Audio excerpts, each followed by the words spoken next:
looking to throw, going deep, searching for DJ Moore, over the shoulder, catch, made, touchdown Bears! It's over at Soldier Field! Deadlines looming in the border battle for the Bears. Will the monsters of the Midway build a new stadium in Hammond or stay in Illinois? We break it all down with two key players from Northwest Indiana. Come on back to your executive physical today. Plus, the new trend in delivering health care to business executives in Indiana, the all-in-one approach and why it's working. And how the hands-on experience at Dallara is preparing Purdue engineers for careers in motorsports. Inside Indiana Business is next. From Indiana's business news leader, this is IBJ Media's Inside Indiana Business with Gary Dick. Presented by Elevate Ventures, Indiana University, LIUNA, and the Indiana Association of Realtors. Well, the border battle for the Chicago Bears is now late in the fourth quarter. And to continue with the football analogies, you could say well inside the 2-minute warning. Hello and welcome to Inside Indiana Business. I'm Gary Dick. Williams drifting, sprinting for space. In Illinois, legislators are still scrambling to put together an incentive package to keep the team in the state, specifically a site in suburban Arlington Heights, as the clock ticks to the end of the legislative session there this weekend. In Indiana, there's perhaps a quiet confidence with a $1 billion package on the table that was put together months ago aimed at luring the Bears to a site in Hammond. The stakes could not be higher politically, financially, and regionally as Indiana and Illinois compete for a multi-billion-dollar stadium and entertainment district anchored by one of the NFL's marquee franchises. For Hammond, landing the Bears represents far more than a stadium. It would be transformational with the potential to reshape the city's economy and elevate Northwest Indiana's national profile. Well, for an inside look now at Hammond's final push and what this project could mean for the city and the region, let's go to Northwest Indiana now and a man in the eye of the storm, Hammond Mayor Tom McDermott Jr. And Mayor, thanks for joining me. Thanks, Gary. It's a pleasure. Okay, where are we at now? As I mentioned in the introduction there, Illinois seems to continue to be scrambling to put together a package. Indiana's had its package on the table now, I think, since February. Is that an advantage? What are you reading right now? Definitely an advantage. I mean, the fact that Indiana acted so decisively, from the governor all the way down to the mayor, Hammond, the General Assembly, everybody being on the same team and reading from the same set of notes makes a big difference to George McCaskey, Kevin Warren, and the Bears team. Absolutely. They've been accustomed to dysfunction in Illinois for a long time, and it was very impressive what happened here in Indiana with our General Assembly. As you look at this, do you sense this is a battle between two states with very different business climates? Is that a factor here? For sure. The fact that Indiana's got great credit rating, the fact that our business environment is so positive from the regulatory process, the fact that we have enshrined in our Constitution property tax caps, which gives the team property tax certainty, which is something that Mr. McCaskey and Mr. Warren have been preaching from the beginning, is property tax certainty. And we offer all that here in Indiana, and Illinois still, to this day, doesn't know what the deal would be if they were going to try to keep the Bears in Illinois. But to this day, they still don't know what the deal is. The Illinois legislature is to adjourn at the end, Sunday evening, basically, May 31. Without a deal, what happens in your view? I think if there is no deal, that probably for a couple weeks, we need to wait for the Bears board of directors to get together and figure out if Hammond, if Indiana is going to be the location. I imagine nothing happens right away, but I think that's a very good sign for Indiana if the Bears don't, if the Illinois legislature doesn't come up with a bill that's satisfactory to the Bears. The Illinois House passed a bill that's not adequate, so they need to improve upon that bill, and it just seems like they don't have a lot of momentum right now. Yeah, I talked with the CEO of the Northwest Indiana Forum, Heather Ennis, about the attention that this deal has given to not only Hammond, but all of Northwest Indiana, and the impact that it's having, whether the Bears come or not, on the region. Here's what she had to say. A couple of years ago, Gary, you and I talked about we were getting our swagger back. Well, it's coming on full force now. Like, we're seeing people that are saying, the Bears would be lucky to locate here. Looking to throw, going deep, searching for DJ Moore, over the shoulder, catch made, touchdown Bears! It's over.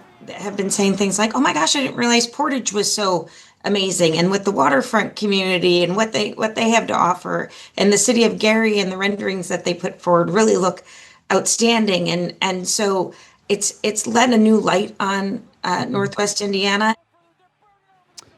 Mayor, how about that? What are you seeing just during this process? Are you getting more calls, more interest, more people taking a look at Hammond in Northwest Indiana? Absolutely. I don't have to explain to people where Hammond is anymore. Everybody knows where we are. This is not just a big story in Indiana, not just a big story in Chicago. Everywhere I go, when I introduce myself as the mayor of Hammond, people automatically ask me about the Bears. I mean, I could be in California, I could be in Nevada. We recently got back from a trade show in Las Vegas, and we had the possibility of the Bears just hanging over Hammond, and we had tons of interest at the ICSC convention. So this has definitely been good for Hammond, but I'm not satisfied. I want to close this deal and retransform the city of Hammond. Well, I know you're on pins and needles, as many people are in Northwest Indiana. We're going to continue to follow it. Mayor Tom McDermott Jr., the mayor of the city of Hammond, really appreciate you taking the time, and I know we'll be in touch. Thanks, Gary. When we cut the ribbon, I'm looking forward to you coming up here. So. All right, we are too. Thank you. Thank you. New details emerging now and this week regarding another major project in the works in Northwest Indiana. Lake County Commissioners approving a development agreement with the city of Gary to move forward to build a $137 million convention center next to the Hard Rock Casino in northern Indiana. Under terms of the deal, construction set to begin no later than August of next year, and it's expected to be finished by the summer of 2029. Coming up next, a new trend in healthcare for Indiana business executives. From same-day, all-encompassing physicals to in-home concierge doctor care in this week's Business of Health. Southwest Indiana is essential to elevating Indiana's future. Explore how IBJ Media, Inside Indiana Business, and the state of Indiana are bringing a bold vision for regional growth at Innovate Southwest Indiana, presented by CareSource, Indiana University, and Old National Bank. Join Governor Mike Braun and business and community leaders in Evansville for a conversation on growth, workforce development, and innovation. RSVP now at ibj.com/innovate. Today, you either innovate or evaporate. We are accelerating the pursuit of progress. From the foods we eat to the heights we soar, because this is Indiana, the innovation capital of the world. We rally visionaries across industries, investing connections as much as capital, and fuel our founders from dorm room to boardroom. Fuel your innovation with Elevate Ventures. The internet changed how we work. AI is changing what work gets done. A bank cut loan processing from days to hours. A student built an AI scheduler, improving on-time delivery from under 70% to over 90%. Most teams know AI matters, but aren't sure where to start. InAI is Indiana's statewide AI adoption effort, built with industry, academia, and community partners, helping you move from understanding to action. Visit inaiready.com. Well, the hands of time moving forward at the former Colgate-Palmolive manufacturing campus in Clarksville in southeast Indiana. That iconic clock, we've all seen it along I-65, one of the largest in the world, expected to serve as a key aesthetic part of a major plan to redevelop the site into a mixed-use district. The project would include hotels, sports facilities, and restaurants, and is projected to generate more than $500 million in investment over the next 20 years. And we will renovate over a period of years, almost all of those buildings, and really create a pedestrian-oriented campus that is, again, will serve as the northern anchor of the new downtown Clarksville. Well, there's a new twist in the battle between the South Bend Chocolate Company and South Bend International Airport. A St. Joseph County judge has said no to South Bend Chocolate's bid for a preliminary injunction to continue operating at the airport. The controversy centers around the airport authority and its contract with South Dakota-based Skydyne as its new vendor. South Bend Chocolate had operated at the airport under a concessionaire agreement since 2014. Well, Well, now to a possible prescription to help Indiana business leaders better manage their health. Community Health Network may have just what the doctor ordered. Business of Health reporter Kylie Valeta here with more. Kylie. Well, that's right, Gary. It's a new strategy gaining traction in the medical industry called concierge medicine, and it's helping high-level business professionals get to the doctor. Indianapolis-based Community Health Network is the latest health system to lean into the growing demand with its new executive physical program. Hi, Valeta. Come on back to your executive physical today. Carving time out of a full work calendar to visit the doctor can be challenging for anyone, but even more difficult for the C-suite and CEOs. You know, we all know the advice that in order to take care of others, you've got to take care of yourselves. But how often do we actually do that? Community Health's new concierge executive physical program recently opened a clinic in Carmel designed with busy professionals in mind. The space is a very bright and calming space. It's very private. When an executive is with us, they will be the only patient in the office in our space at the time. The entire clinic is private and upscale, from the waiting room, exam room, and even massage space. With extremely flexible scheduling, the high-end service packs a punch in a single 2 to 3 hour visit. This is sort of like a deep dive check-in for our executive population. Those that maybe don't have time to get into the regular doctor on a regular basis, or who maybe don't even need that, but are just curious about having a really comprehensive health check-in. The physical includes advanced lab tests, EKG and imaging, and even high-tech cancer screening. The Galleri early detection test uses a single blood draw to screen for 50 cancers, and Ambry Genetics looks for hereditary cancer risk. We're seeing more and more, companies out there that they want to make sure that their executives are healthy and, have long-term viability to stay with the company. So a lot of companies are investing in their executives to make sure they go and get their health taken care of. A recent Johns Hopkins study found the number of concierge medicine practices nearly doubled in 5 years and is projected to keep growing 10% annually. Payment models vary for concierge medicine. Many, including Community's program, are cash pay and don't bill insurance. Companies often pick up the tab and offer concierge health as a perk for their high-level leaders. And an executive, they need to be that leader for their team. They need to be on point all the time. And that's a lot of why a lot of executives and a lot of companies are starting to look at this as something that is not just a want, but an absolute need to keep their best and brightest, the healthiest as they can for as long as they can. And if successful, Community says it would consider expanding the concierge program to a second location. Would you come back next year? Who got the first place? 1,000,000 times yes for the rest of my life. Let's go! Nothing like feeling the race in Braille. That's a very satisfied customer for one of the companies we told you about during our Business at the Brickyard coverage. Lafayette-based Tactile Engineering is reporting a successful test run at the Indy 500 for their tablet that helps people who are blind feel the action on the track. Up from just a handful last year, more than 20 blind race fans used the tablet to experience this year's race, many of them for the first time. And it wasn't just Hoosier race fans, right? No, that's right. They had race fans fly in from around the country. North Carolina, Missouri, Florida, and Texas all got to come to the Hoosier State. What a great welcome. Great story and great follow-up. Thanks, Kylie.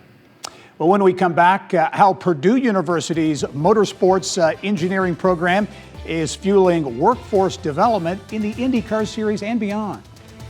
The hands-on work that we're doing here gets every student involved in hands-on work on a race car. We take the wheel inside Purdue's unique motorsports engineering program, the university's connection to Dallara, and what makes it stand out. That's when we come back.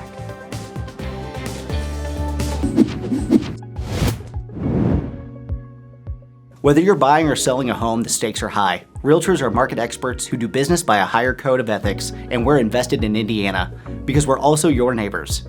Now here's the latest statewide real estate report. Listings grew by 5% year over year, continuing to outpace sales. Pendings jumped by 30% from February to March and were up 1% year over year. Sales were similar, up 27% from February and 1% from last year. Inventory is tightening, but growing year over year. However, inventory growth has slowed. We've been at 13% year over year growth for the past 4 months, while growth ranged from 15 to 30% in the 2 years before that. Prices are up 4% year over year, $10,000 higher than last March. Days on market fell significantly, and immediate sales are more common. Price drops are falling, but higher than last year.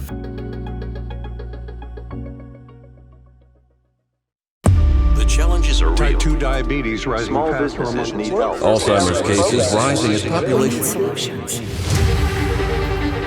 They said it'll never happen. It's too hard. Nothing will change. Can't compete. You'll never solve it. And we said, watch us. We build Indiana. The Laborers International Union of North America builds and maintains roads, bridges, and other essential infrastructure that make us the crossroads of America. So thanks to LIUNA members' work, Hoosiers have a better quality of life, like access to utilities, easier routes to jobs, schools, or medical care. We build Indiana for good jobs and stronger communities. The Laborers International Union of North America. We are LIUNA. Well, a familiar face returning to the top spot at Purdue University, at least temporarily. Former Purdue President Mitch Daniels will step back into his role as the university's interim leader in July, taking over as Mung Chiang moves on to become president of Northwestern University. Daniels spoke about the state of higher education in Indiana at IBJ Media's recent Power Breakfast series. Universities, to remain relevant, will have to double down their efforts at value, and secondly, make certain that the overall experience that young people are having is helping them form not just character but other habits in other ways. Well, Purdue University continuing to make a big mark in the world of racing. Purdue is home to the only accredited undergraduate motorsports engineering program in the nation. It's located inside Dallara's Speedway headquarters, just steps away from the latest IndyCar innovation. Purdue's motorsports program shifted into high gear about a year ago when it relocated from the former IUPUI to Dallara's sprawling Speedway headquarters. This facility in particular, the hands-on work that we're doing here gets every student involved in hands-on work on a race car. You know, they're designing the components for the car that then they're making, and then a lot of the students will take the cars out for autocross events or something, so they're even driving the cars. Already, surging student demand is prompting the need for more space and a major expansion here to help fuel the industry's expanding talent pipeline. IMS and IndyCar President Doug Bowles says the program gives graduates a baseline understanding of the sport, a big advantage when race teams are hiring. I think the biggest thing that they'll get to learn is actually the things that they learn in class when they can come actually see it in practice through the teams, through working with our tech team, how they go through technical inspection. That's really what makes it different, is you really see it in the classroom, but you actually get to go touch it and see it in real life, and that's the beauty of that Purdue program. Dallara is currently working on the new IndyCar chassis, set to debut in 2028. Getting to have direct feedback literally next door is something that we haven't had before. You know, we've always had these industry connections, but literally being in the building with somebody who, you know, you can walk a composites design over to their composite department and say, hey, what do you guys think about this? And get direct feedback from someone who's doing it every day. It's incredibly special. The program and the opportunities that come with it are drawing students from across the country. Sophomore Juan McKendry is working towards his degree and a childhood dream of designing race cars for IndyCar or Formula One. Because a lot of engineering programs and a lot of engineering schools are just theory. You learn math in class and that's it.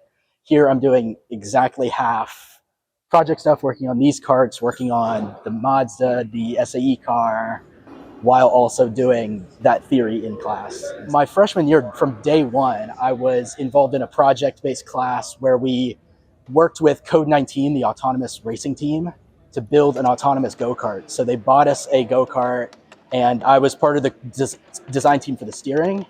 So we developed an autonomous steering system to mount to the go-kart. With the white flag up in the air, one lap to go for our race leader. Several students in the Motorsport Engineering Club placed second at the Purdue Grand Prix last month. I got real racing experience. We had some technical issues during qualifying, which led to some stuff that you might encounter in the real world. And then we got race day was a lot of fun, and it just kind of shows us that like the hard work and everything we put in really paid off. For the most part, no matter what you're doing, whatever you design, whatever you touch is going to be on a running driving car.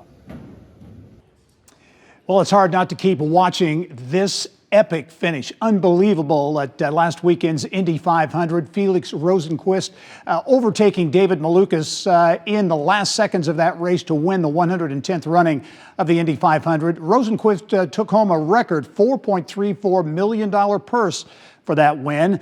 And, really speed in Indiana, it's more than a sport. It's an engine driving a big part of the economy. And we're taking a victory lap of sorts this week to bring you content we couldn't quite squeeze in during our Business at the Brickyard coverage in May. We kicked it into high gear with 2013 Indy 500 winner Tony Kanaan, now team principal at Arrow McLaren, which recently opened a new state-of-the-art headquarters in Indianapolis. He weighed in on why nearly every major IndyCar team has set up shop here. If you think about IndyCar, we don't manufacture a lot of parts of the car because by the rules we buy from Dallara. They're local. A lot of the suppliers are local, so we can just send someone in the truck to go get a part if we need to buy it. People have families, kids, they're not going to relocate, right? So it's much easier to find good people to work in the car. F1 also locking its wheels in Indiana. Cadillac's $200 million F1 facility under construction in Fishers. Andretti Global has a stake in the project. Company president Jill Gregory explains the significance of F1's presence in Indiana. We want to make sure that U.S. fans that are interested in Formula One have a place that they feel like that is the representation of that team. And we want to build the best talent. So we want to show that U.S. talent, engineering, communications, commercial, is not just overseas, it can be here too. So that's what we're really trying to put forth. Gregory says the Cadillac F1 operation in Fishers is expected to be at full speed in early 2027. $750,000, Logan. The month of May was also a record breaker for cars off the track. 2024 Lambo. Dana Meekum's original Spring Classic brought in $193 million in sales at the Indiana State Fairgrounds, breaking the previous record of $124 million. We're getting pickled here, and they're crushing our loan business too. But this Lake City Bank team seems nice. They offer small business loans from your phone. We have that too. You can even speak to a real live banker. You guys good? No one needs to talk to a person anymore. I like people. Nice game. Come by the branch anytime. They have branches? Friendly business loans. Apply online with SwiftLend or visit real human bankers at your local branch. Today, you either innovate or evaporate. We are accelerating the pursuit of progress. From the foods we eat to the heights we soar, because this is Indiana, the innovation capital of the world. We rally visionaries across industries, investing connections as much as capital, and fuel our founders from dorm room to boardroom. Fuel your innovation with Elevate Ventures.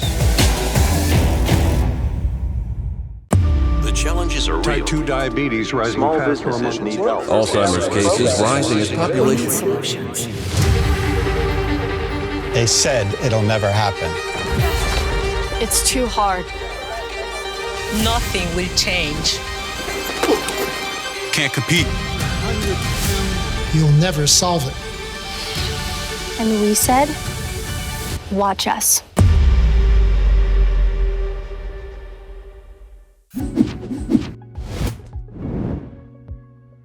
Whether you're buying or selling a home, the stakes are high. Realtors are market experts who do business by a higher code of ethics, and we're invested in Indiana because we're also your neighbors. Now here's the latest statewide real estate report. Listings grew by 5% year over year, continuing to outpace sales. Pendings jumped by 30% from February to March and were up 1% year over year. Sales were similar, up 27% from February and 1% from last year. Inventory is tightening, but growing year over year. However, inventory growth has slowed. We've been at 13% year-over-year growth for the past 4 months, while growth ranged from 15 to 30% in the 2 years before that. Prices are up 4% year-over-year, $10,000 higher than last March. Days on market fell significantly, and immediate sales are more common. Price drops are falling, but higher than last year. And we leave you this week with Yelp's Brittany Smith with a statewide tour of drive-ins and drive-thrus. Road tripping season is upon us, and what better way to fuel up than at a local gym? We're here at Chatory, just a stone's throw from Indianapolis Motor Speedway, to see what they're all about and why Yelpers are love them. Let's go in the kitchen and check them out. I'm here with Marcos, the owner of Chatory right here in Speedway. And Marcos, can you just tell us a little bit about Chatory's concept and how it all started? How Chatory, how can I help you? It all started 6 years ago when we started with a drive-through restaurant, and then we now are expanding into a sit-down restaurant with 90 seats, and we hope to be ready sometime in summer. And what would you say is your favorite part about being a part of the Speedway community? Oh, the community has been extremely welcoming, and it's just, I cannot be more thankful of the support, the amount of support that we get from everybody. And if someone were to visit for a first time, what would you say is their must-try dish on their first visit?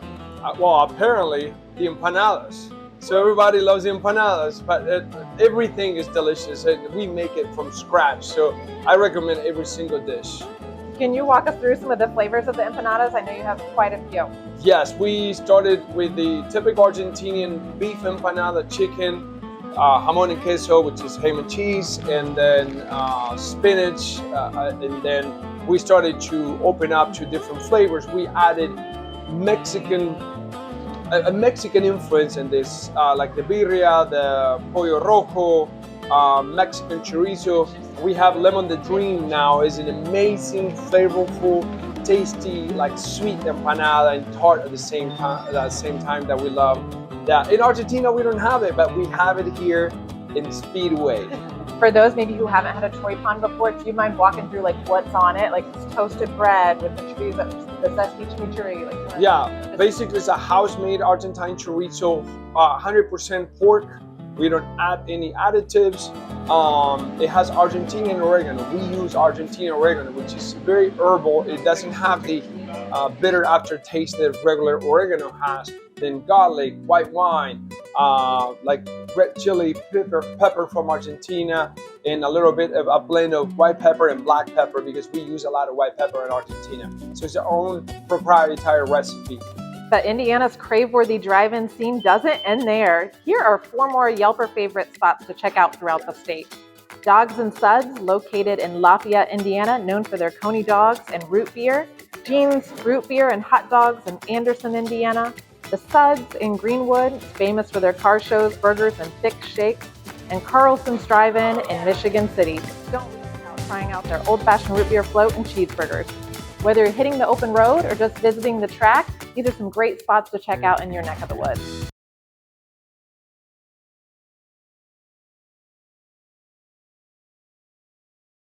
We build Indiana. The Laborers International Union of North America builds and maintains roads, bridges, and other essential infrastructure that make us the crossroads of America. So thanks to LIUNA members' work, Hoosiers have a better quality of life, like access to utilities, easier routes to jobs, schools, or medical care. We build Indiana for good jobs and stronger communities. The Laborers International Union of North America. We are LIUNA. Richards, get in the game. We're getting pickled here. And they're crushing our loan business, too. But this Lake City Bank team seems nice. They offer small business loans from your phone. We have that, too. You can even speak to a real live banker. You guys good? No one needs to talk to a person anymore. I like people. Nice game. Come by the branch anytime. They have branches? Friendly business loans. Apply online with SwiftLend or visit real human bankers at your local branch. The internet changed how we work. AI is changing what work gets done. A bank cut loan processing from days to hours. A student built an AI scheduler, improving on-time delivery from under 70% to over 90%. Most teams know AI matters, but aren't sure where to start. InAI is Indiana's statewide AI adoption effort, built with industry, academia, and community partners, helping you move from understanding to action. Visit inaiready.com.